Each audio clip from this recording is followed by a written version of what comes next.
Roughly 68,000 farms spread across Minnesota occupy 51% of our land. Minnesota ranks 5th in agricultural production in the United States, bringing in $16.7 billion annually. In short, agriculture is big in Minnesota. Still, it only counts for roughly 6% of the workforce, and wages for farm work fall well below the median income across the state.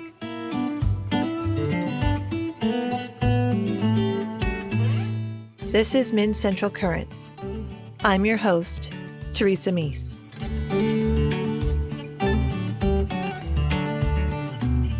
Today we're taking a first look at what it means to be a farmer in Minnesota in 2021. We'll revisit this topic from time to time as we get to know the folks who supply our restaurants and farmers markets.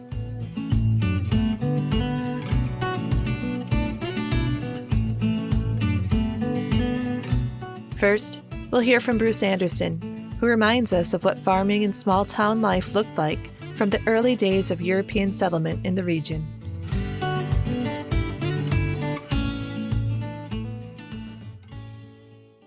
Farms are really a big part of who I am, I guess. As I think back on it, I was always, as a kid, visiting farms.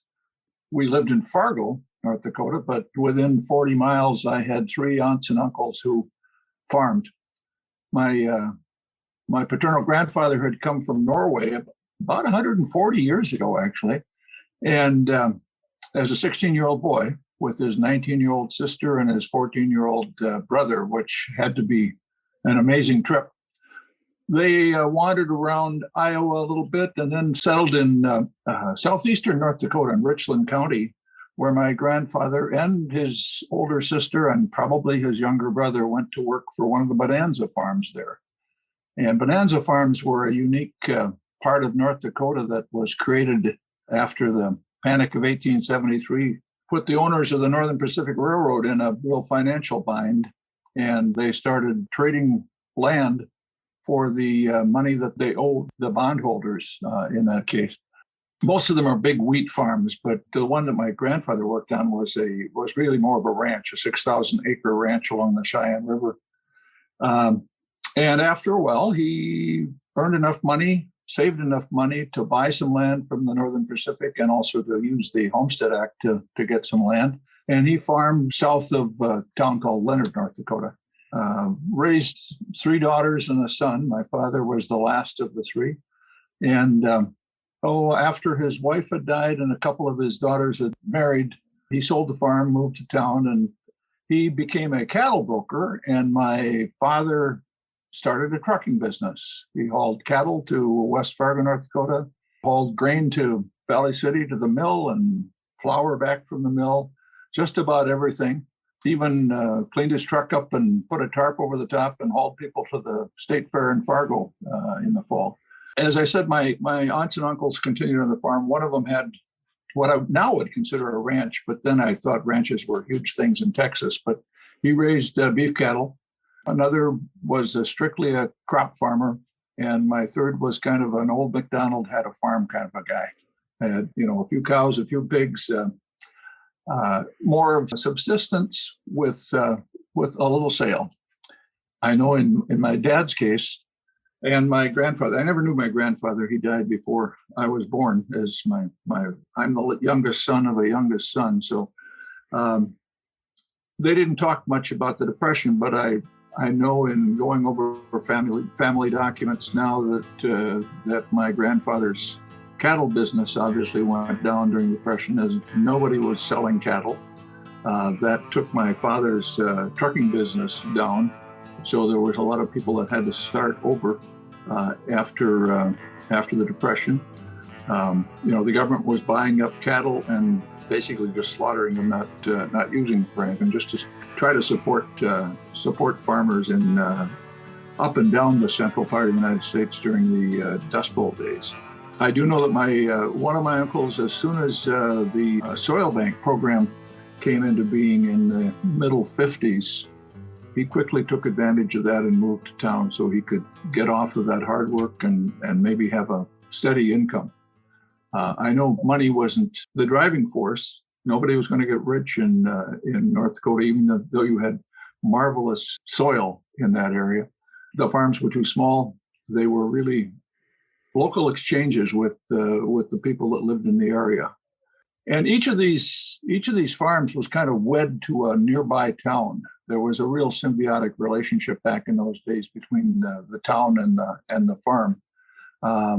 My uncle that had the old McDonald's type farm had a few dairy cattle and very small operation. We'd when I would be with him on a weekend, we'd toss a couple of 10-gallon milk cans in the back of the pickup truck and go to town.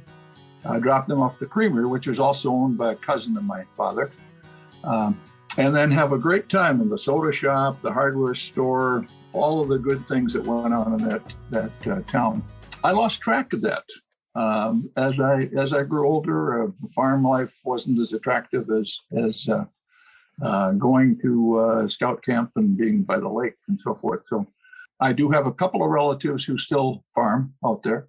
Probably part of the thing that contributed to the demise of that little town. I go back there once a year now, and still a lot of people living there, but there's no main street, there's no soda shop, there's no hardware store. I think part of the demise was the interstate highway system that made that town not as useful to farmers. They could go in and buy food in Fargo and shop for supplies in Fargo and so forth. So the whole symbiotic relationship kind of fell apart. But I wondered, what's a family farm today? I mean, farmers are important to us. They provide our food, but mostly what we hear about farmers, it seems, is how they're being used as a bargaining tool in tariff wars, for instance, or how they're hit by floods, windstorms, what's happening with them that way, and of course the climate is going to impact them. So I wanted to know what do family farmers do today?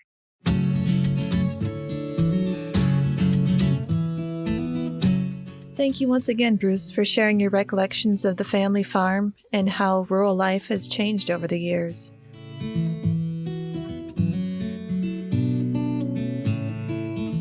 Next, I'm joined by Greg Reynolds of Riverbend Farms in Delano.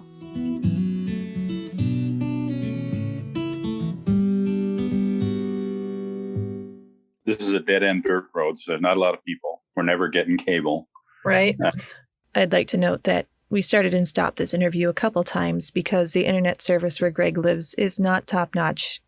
Satellite stuff is pretty iffy. We might just cover rural broadband in a future episode. So, Greg, can you tell me a little bit about your farm? We have an organic vegetable farm. We've been here for about 25 years and have been rented for continuous corn for quite a while before we got here. And it's fairly sandy soil to start with. So we did a lot of cover cropping and soil building and things like that. And then the markets really are at the time we got started, were really mostly co-ops and restaurants. There was a little bit of CSA going on at that time. And just kind of went with all of that and started growing vegetables. So was farming something that you came to generationally, or is it something you just decided to take on all on your own? Well, as it turns out that both of my parents grew up on farms, but we didn't, when I was young, we lived in town. Okay. My mother's family lost their farm. They were out in the middle of North Dakota, and they lost their farm in the middle of the 1930s when it didn't rain for 5 years. Oh, yeah. Yeah. And then my dad's family's farm went to his brother. So we didn't have, we had a family farm, so to speak, but my dad didn't wind up owning it. Sure. Back when I was in high school, which would have been the late 60s, early 70s, there was an oil embargo. There was a lot of environmental damage. The Vietnam War was going on. There was a lot of turmoil, and there was a back to the land movement.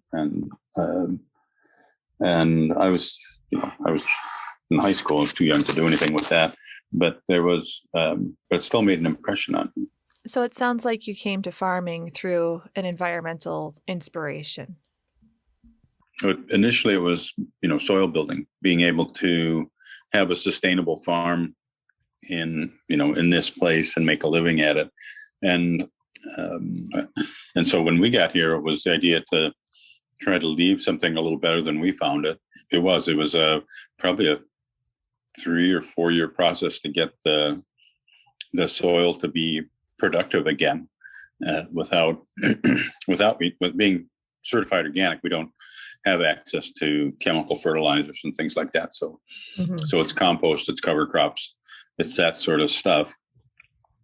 And that's been an ongoing process, and it's always something new that, it's hard for me to see, but our neighbor says, well, I can look at the soil and see that it's changing. It's become a lot darker in the 10 years that you've been there, and that was a while ago. And for me, I see it all the time, so it looks the same. But one of the problems I've come to realize is that with a long rotation and with grass-based rotation, is that perennial weeds can come to dominate. There are weed populations. There's, it's known that there are weed shifts, but when you leave the soil undisturbed for 2 or 3 years, quackgrass and Canada thistle have a chance to thrive. And so those are very tenacious weeds. They're very successful. So I'm kind of trying to figure out a way to change our rotation up so that it's not cultivated all the time, but it's still not letting those weeds kind of run rampant. And then the other thing that we've been messing around with is seeds. And that it started with, I think, tomatoes, where there were, some really great hybrid organic tomato varieties. And then they disappeared. They just went out of production. And that's the case with any hybrid, that if one of the parent lines dies out, or they have some sort of a crop failure in their seed crop, there's just no seed. Sure. And it takes years to find varieties that work well. Some varieties, like Celebrity, has never done anything. It's a really popular variety, but it doesn't work for me. So finding a variety that works in our system, a low input system, is important. And after some of these varieties went obsolete, then I started to select seeds, save seeds. I trialed a bunch of different varieties and open pollinated varieties to see what did the best. And once I found a couple, then it was to work on disease resistance. That I think all of Minnesota, or no, most of the country, that Septoria leaf spot and early blight are two real common tomato diseases. And they're soil-borne diseases. They're pretty much everywhere. But with like any plant, any person, there's different levels of disease resistance. So, some people, with COVID, some people get a cold and some people die. Yeah. Well, yeah. And so that with tomatoes, it's the same thing. They have that same variable resistance. And it's easy to tell which ones are the most resistant because they do the best at the end of the year. And those are the ones that I started saving seeds from. And now I think it's a fairly disease resistant variety that is reliable and productive. It tastes good. And that was kind of the start of this. And seeds are one of those long and deep rabbit holes where you can get really caught up in it. And so it seems to me like it takes a lot of effort to develop a seed line. I don't know if tomatoes, do you get more than one crop a year on that? No, it's pretty much once a year, because the tomato season, I mean, I've got seeds started now that will get planted out in the field in late May. And it will be early August, late July before the first tomatoes are ripe. Yeah. And there's just not enough time. There's not enough time or light or heat to grow a second one out of that. So yeah, it's pretty much one generation a year. So how long does it take to develop a new seed line or to identify a good disease-resistant seed line? Some of them, the trialing takes a couple of years because there are just so many different ones to try out. Sure. Disease resistance really shows up. You can pick that out in the first year when the early blight will take all the leaves off of the tomato except for at the very tip of the vine. Mm-hmm. And when if you walk down a row of tomatoes, and one of the things is we don't have like 3 tomato plants, we've got 300 tomato plants. Yeah. Or actually 600 or something. So there's a fairly big number to pick from. So it's easy to see that plant did great versus the rest of them that aren't looking so good. And ideally for to have a viable genetic population, you want to save seeds from 25 or 50 plants depending on how they're pollinated. So if it's a insect pollinated plant, you need more. If it's a self pollinated, you really don't need that many. So 25 will usually do. So you pick out the best looking plants, and then you do pick out the best looking plants, save the seeds from them, do the same thing the next year. And after a few years, they're quite disease resistant. But I do think though that there's a need for sort of better seed, more locally adapted seed. One of the things that the organic program started pushing was using organic seeds, and it turns out that they are much more adapted to organic systems than conventional seeds. And conventional hybrids typically are looking for a shot of available nitrogen right as soon as the seed germinates. And they need that to grow. If they don't get it, they're stunted. Mm-hmm. And seeds in organic systems don't have that. That's not an option for them. So they tend to do better. And what I've heard from people who've given me feedback on plants we've produced and sold is that they do much better than anything else they've had. And we have a low input system. So when the plants actually have to be very actively seeking nutrients and in order to thrive, and they do. But then when you take them and put them into a more typical garden setting, where there are more nutrients available, people take a little bit better care of them, then they really do well. So in addition to tomatoes, which we've discussed, what else do you grow at your farm? We grow all kinds of vegetables.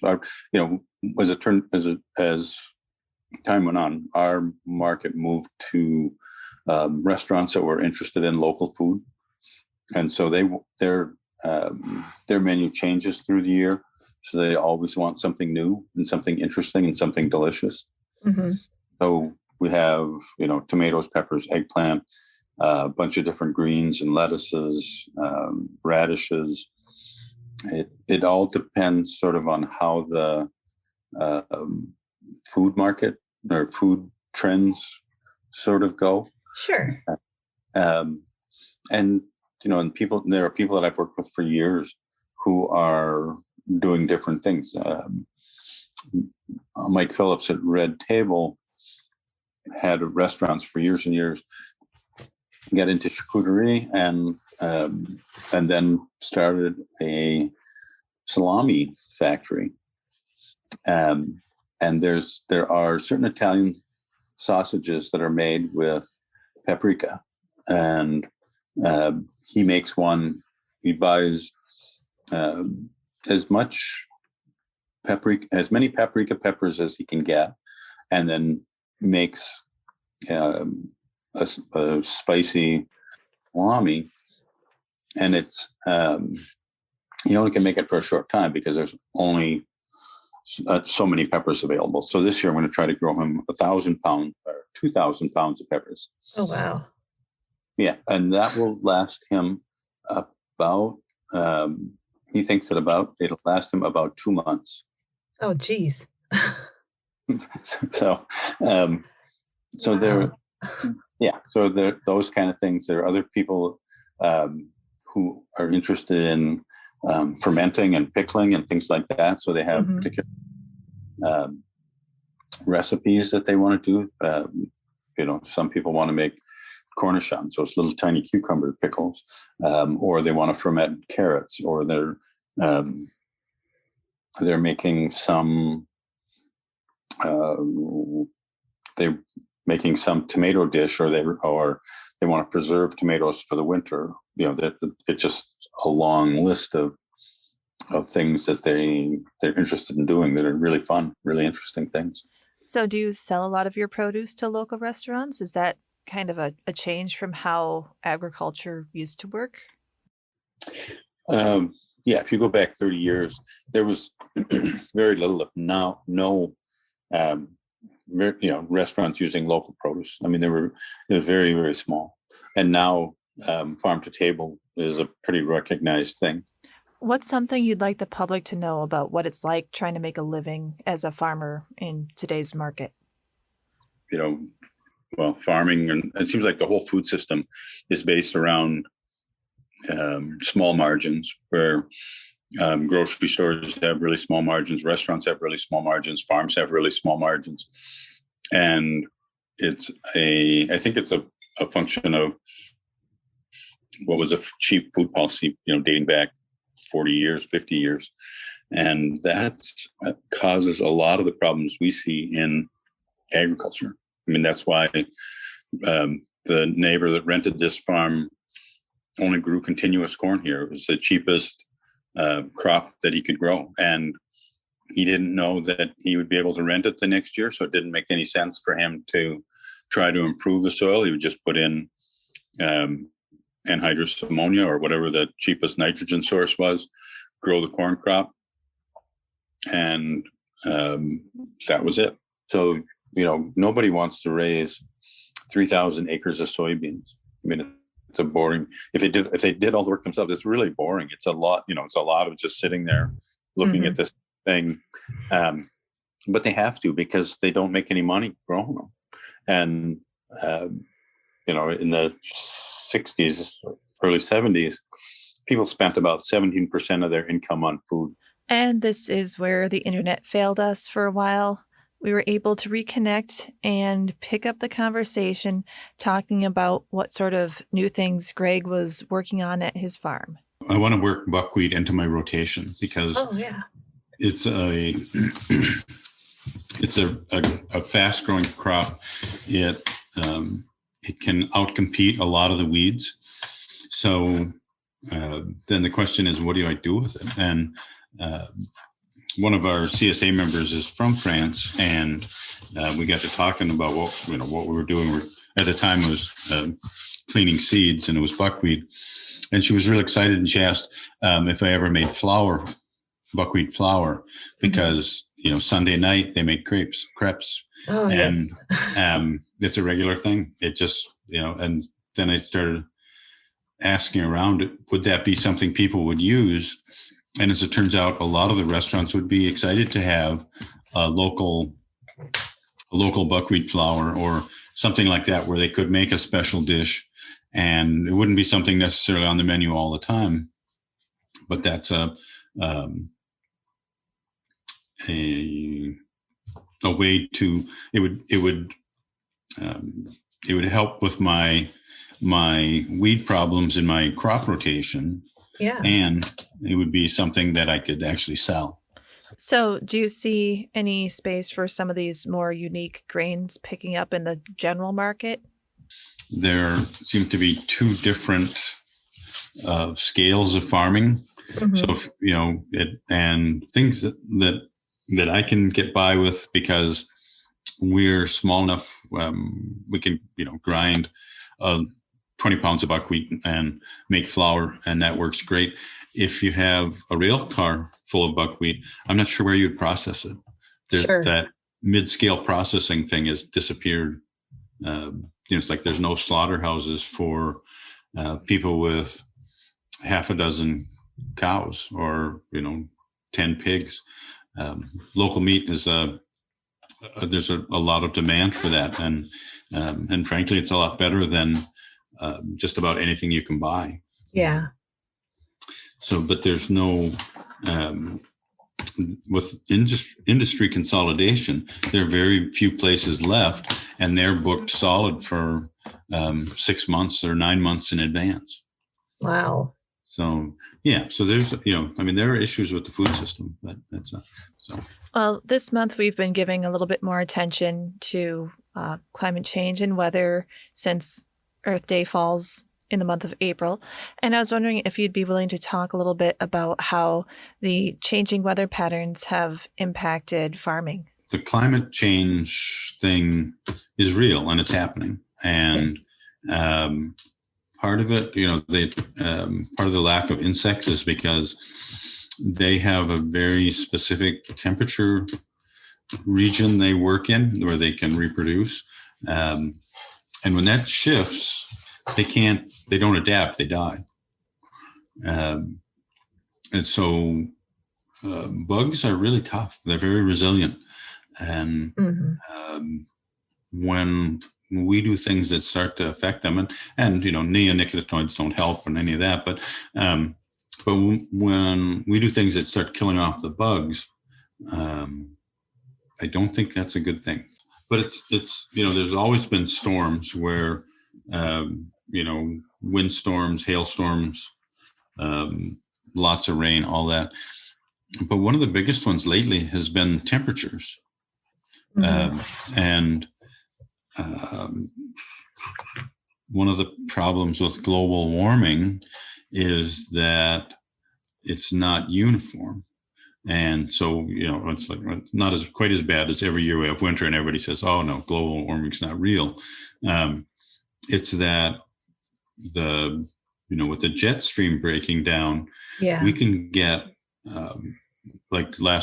this last winter was very warm and very dry. February was cold, but the rest of the year, the rest of that season was, there were record warm temperatures being set almost every month except February. Last summer, it didn't get as hot as it usually would. The average temperature was a little higher, but that's because the nighttime low temperatures were higher rather than the daytime temperatures being warm. And the issue is that corn, for example, and it's true for most vegetables and most plants, they don't do much growth below 55 degrees. So if the nighttime temperature comes up a few degrees, that changes the average. If the daytime temperature doesn't get above 90, the growing degrees aren't there. So the weather's still warm, but it's not like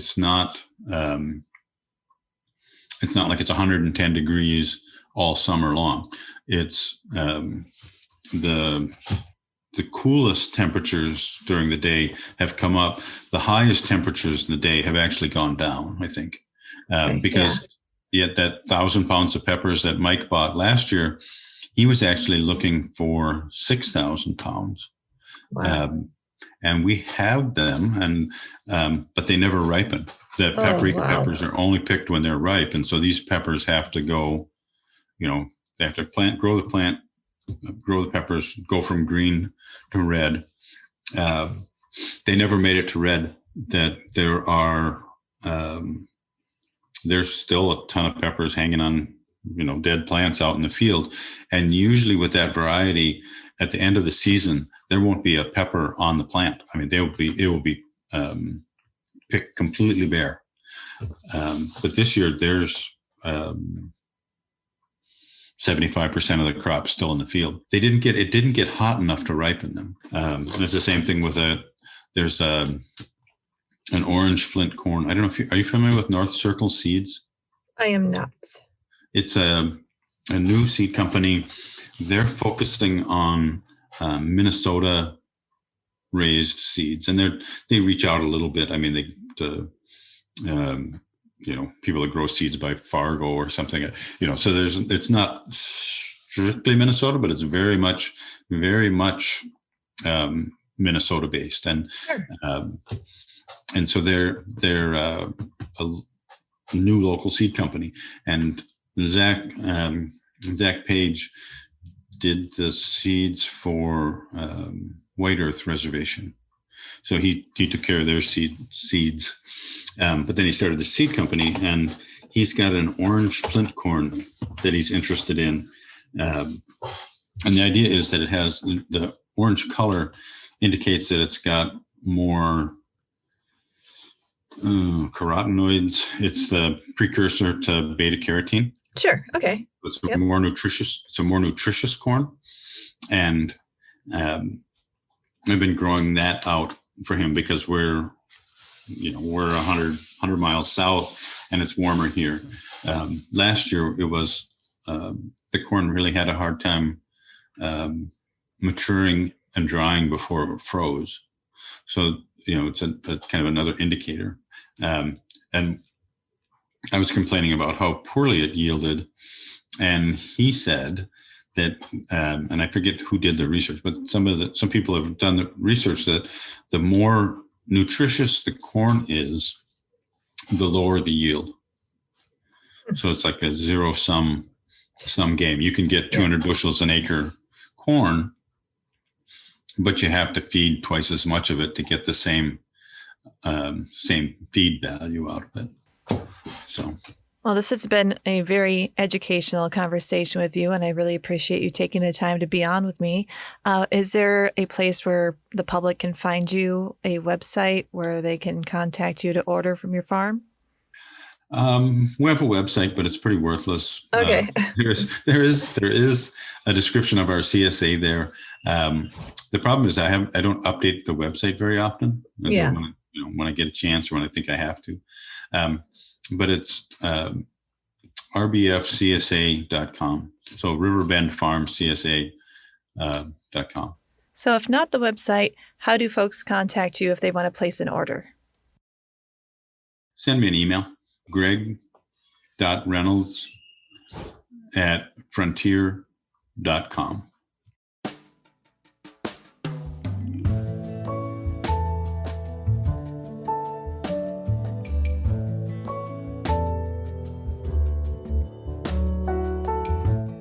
Thanks again to Greg from Riverbend Farms of Delano for giving us some insight into what agriculture looks like for some farmers in Minnesota.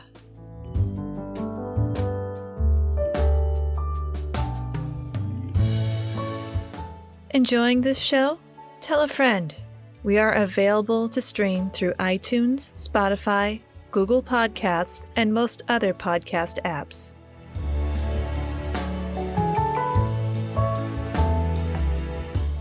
This episode was developed and managed by Bruce Anderson. Production by me, Teresa Meese. Music provided by Epidemic Sound.